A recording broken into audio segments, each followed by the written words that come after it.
Hello lovely viewers, good morning and welcome back to my channel Mithubala Biswas blogs. তারপর বলো কেমন আছো তোমরা?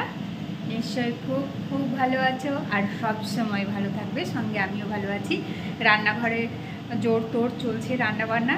স্কুল তো খুলে গেছে, এখন আর ডিলে দেওয়ার একদমই সময় নেই, তাই আমার কড়াইতে ডিম হচ্ছে, ডিমের মশলাটা ভাজা হচ্ছে। ওদিকে আমি শিলনোড়াতে একটু আদা আর রসুন লঙ্কা পেস্ট করে নিয়েছি, বেটে নিয়েছি। তো সঙ্গে থাকো, আবার দেখা করছি, রান্নাবান্না দেখাচ্ছি, সঙ্গে থাকো। তোমাদের সঙ্গে নিয়েই শুরু করে দিলাম আজকে রান্নাবান্না।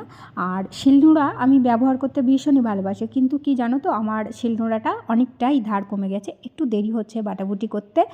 আর এই যে ডিমের ঝোল আর কি, সেটা আমি করতে শুরু করে দিয়েছি। আজকে না একটু তেল বেশি হয়ে গেছে, ব্যাপারটা দেখে আমারই ভাল লাগছে না। তো যাই হোক, আজকে তোমাদের সঙ্গে গল্প করব কিছু কথা নিয়ে। কথা কেমন হলো না ব্যাপারটা? কথা নিয়ে কথা। আশা করি তোমাদের ভালো লাগবে, তাই স্কিপ না করে পুরো ভিডিওটা দেখার অনুরোধ রইল। আর যে বন্ধুরা আমার সঙ্গে রয়েছো, আমাকে সাপোর্ট করছো, আমাকে এগিয়ে নিয়ে যাচ্ছ, সমস্ত বন্ধুদেরকে আমার তরফ থেকে অনেক অনেক ধন্যবাদ। আর যে বন্ধু এখনও পর্যন্ত আমাকে সাপোর্ট করোনি, প্লিজ ভিডিওটি যদি ভালো লেগে থাকে আমাকে সাপোর্ট করো।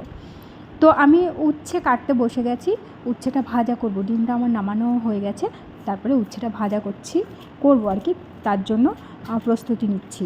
আর উচ্ছে কাটতে একটু দেরি হয়, কেন কি আমি আমাদের ঘরের সবাই বিচি পছন্দ করি না, উচ্ছের যে দানাটা সেটা একদমই পছন্দ করি না, তাই জন্য একটু কাটতে দেরি হয় পুরো দানাটাকে বের করার জন্য।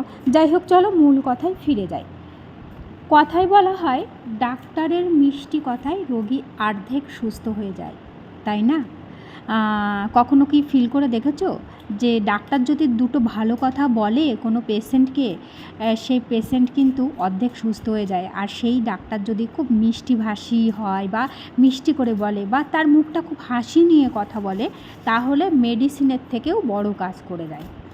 তো এরকম কিন্তু আমাদের আশা করি অনেকের ক্ষেত্রেই ঘটেছে, কিন্তু আমরা বিষয়গুলোকে খুব কম ভাবি বা কমভাবে গুরুত্ব দিই, যার জন্য মূল কারণটাকেই বুঝতে পারি না। তো যাই হোক, আবার মূল কথায় আসি। কথাই কিন্তু মানুষকে আনন্দের জোয়ারে যেমন ভাসিয়ে তুলতে পারে, তেমনই কিন্তু আবার কথাই মানুষকে দুঃখ দিয়ে তাকে আঘাত করতে পারে। তাই কথা কেমনভাবে বলবো সম্পূর্ণ কিন্তু সেটা আমাদের উপর বর্তায়। নাম্বার 2, কথাকে কিন্তু বলা হয় সরস্বতী। তাই মিষ্টি এবং সুন্দর উৎসাহজনিত কথাবার্তায় কম স্মৃতিসম্পন্ন স্টুডেন্টকেও, মানে যে স্টুডেন্টটা অমনোযোগী, পড়াশোনায় ভালো নয়, তাকেও কিন্তু মিষ্টি কথার দ্বারায় আস্তে আস্তে মেধাবী করে তোলা যায়। এমনই পজিটিভ শক্তি রয়েছে কথার মধ্যে। তাই কথা কেমন হবে সেটা আমাদেরকেই গুছিয়ে নিতে হবে। পরের পয়েন্টে অবশ্যই আসবো, তার আগে বলে নিই, এই উচ্ছেটা আমার হয়ে গেলে তারপরে আমি উচ্ছেটা ভাজা শুরু করে দেব। আমি উচ্ছে কাটছি আর ভাবছি যে নির্ঘাত আমি এটা ছেলেকে দিতে পারবো, নিশ্চিতভাবে ওকে দিতে পারবো, স্কুলে খেয়ে যেতে পারবে। আর গরম ভাতের সঙ্গে গরম উচ্ছে ভাজা কিন্তু ভীষণই ভালো লাগে। আর এই গরমে কিন্তু ভীষণ হেলদি খাবার, যে খেতে চাও না সেও একটু খেয়েও, গরমের জন্য অনেকটা গরম কাটাতে সাহায্য করে। আর গরমেই তেঁতোটা খাওয়া উচিত, ভালোও লাগে খেতে। তো যাই হোক, আবার চলে আসি মূল কথায়। নাম্বার 3, নেগেটিভ বা কুকথায় একজন সুস্থ মানুষকে ক্রমশ রোগের মুখে ঠেলে ফেলা যায় খুব সহজে। যদি কোনো ব্যক্তির সামান্যতম শরীর অসুস্থ হয়েছে, কিন্তু তাকে ক্রমাগত বলা হয়েছে তুমি আর কোনো দিনও সুস্থ হবে না, এর ফলে সেই ব্যক্তির আত্মবিশ্বাস ভেঙে যায়।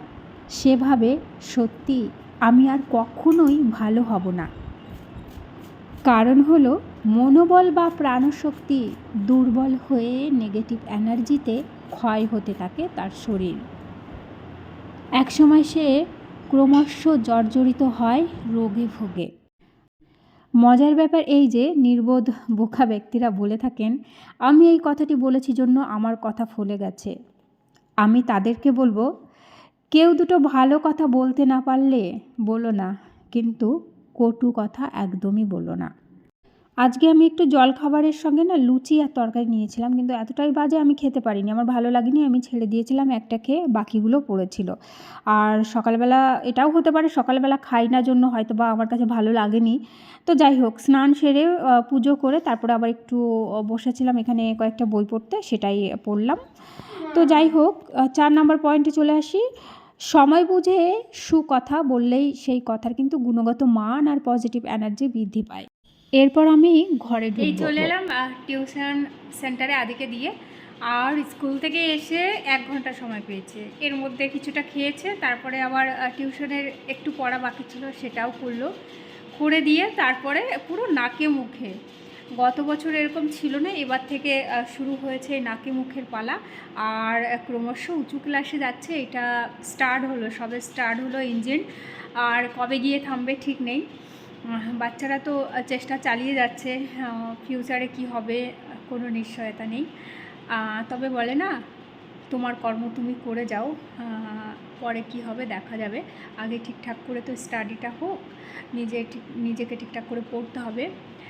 তো সঙ্গে থাকো, আমি এটাকে চেঞ্জ করার পরে আজকে বিকেলবেলা অনেক দিন পর একটু বিকেলটা ঘরে বসে আমি সময় পাচ্ছি, ভাবছি আজকে একটু যোগা করব। কালকে যেমন বিকেলবেলাটা ছিলাম না, সন্ধ্যাটাও দেওয়া হয়েছিল না, পরে এসে হয়েছিল। তো যাই হোক, আজকের বিকেলটা আমি আমার মতো করে কাটাবো, সঙ্গে থেকেও। তারপর চলে এলাম জামাকাপড় এইগুলো ভাঁজ করতে হবে, আর এই সমস্ত জামাকাপড় ভাঁজ করতে করতে তোমাদের সঙ্গে গল্প করি, চলো বাকি পয়েন্টগুলো বলি একটু। আচ্ছা, এটা মনে হতেই পারে যে সময় বুঝে ভালো কথা বলবো, ভালো কথা তো সবসময় বলা যায়। হ্যাঁ, ভালো কথা সবসময় বলা যায়, তবে একটা উদাহরণ দিই, আশা করি বোঝা যাবে। যদি ধরো কোনো হাজব্যান্ড তার যথাসাধ্য অর্থ দিয়ে একটা গিফট এনে বউয়ের হাতে তুলে দিল, সেই গিফট তার বউ হাতে পেয়ে যদি তৎক্ষণাৎ কিছু না বলে, যেমন বলল বাহ খুব সুন্দর হয়েছে তো গিফটটা, তাহলে কিন্তু এই কথাটা বললে দ্বিতীয়বারের জন্য কিন্তু একটা গিফট পাওয়ার একটা জায়গা তৈরি হয়। আর কিন্তু যদি সেই বউটি কোনো প্রকার কথা না বলে, রিপ্লাইটা পরে দেবো বলে ভেবে রেখে দেয়, যে ঠিক আছে এনে দিয়েছে পরে বললেই হবে যে খুব সুন্দর হয়েছে, এই ক্ষেত্রে কি হয়, তার স্বামীর একটা মনটা না ভেঙে যায়, তিনি হয়তো ভাবে যে বোধহয় উপহারটি পছন্দ হয়নি, তাই জন্য সে কিছু বলল না। তাই বলছি যে সুন্দর কথাও কিন্তু সুন্দর মুহূর্তে রিপ্লাই করা উচিত, উত্তর দেওয়া উচিত, সেটা বরং অনেকটাই ভালো হয়। আর একটুখানি বলি, তাই বলে এই নয় যে ভালো কথা কিন্তু সবসময় একদম কাজ দেবে বা ঠিক হবে, এটাও কিন্তু নয়। তবে সেই কঠিন কথাকেও একটু ভালো করে বললে বোধহয় কাজ হয়। তো এরকম অনেক কথা আছে, একটা ভিডিওতে সব কথা বলা সম্ভব নয়। একদম সংসারে আমাদের যেটুক দরকার, যেটুক হলেই অনেকটা আমরা ঠিকঠাক থাকতে পারবো, আমি শুধু জাস্ট এইটুকুই বললাম, অনেক আছে, এমন অনেক কথা আছে। তো আজকের ভিডিওটা আমি এখানেই শেষ করছি, সবাই খুব খুব ভালো